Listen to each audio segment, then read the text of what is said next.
Cette nuit, ma caméra a filmé quelque chose que je ne peux toujours pas expliquer. Regarde jusqu'à la fin, parce que je ne l'ai pas vu au début. J'entendais des bruits chaque nuit, des pas, des frottements. Alors j'ai mis une caméra, juste pour comprendre. La caméra s'est allumée.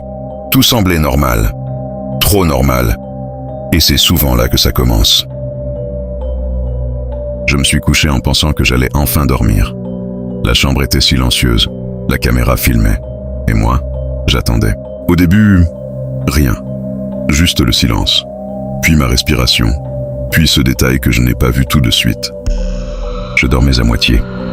Mais j'ai eu cette sensation horrible, comme si quelqu'un me regardait, même en dormant.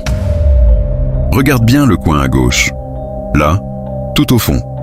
Moi, au début, je n'ai rien remarqué, mais quelque chose était déjà là. Puis il y a eu un mouvement, très petit, très rapide, comme un détail raté par l'œil, mais pas par la caméra.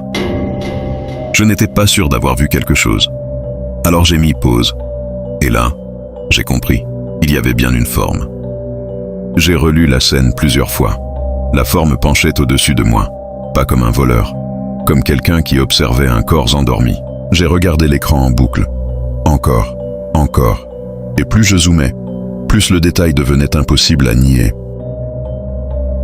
Et puis, la forme a tourné la tête, pas vers moi, vers l'objectif, comme si elle savait qu'on la regardait. J'ai levé les yeux vers le coin de la chambre, vide, complètement vide. Mais la caméra, elle, ne racontait pas la même chose. Et là, l'heure a changé. 3h33. Pile. Comme si la caméra attendait ce moment depuis le début. La couverture s'est soulevée. Pas assez pour que ce soit évident. Juste assez pour me glacer le sang. Quelque chose respirait sous le drap. L'image a sauté. Un glitch. Puis j'ai vu pire. Une deuxième présence derrière moi. J'ai regardé l'écran, puis la chambre, puis l'écran encore. La chose n'était pas dans la vidéo. Elle était juste derrière moi. J'ai regardé la caméra. Son objectif reflétait quelque chose. Un visage collé tout près. Mais ce n'était pas le mien.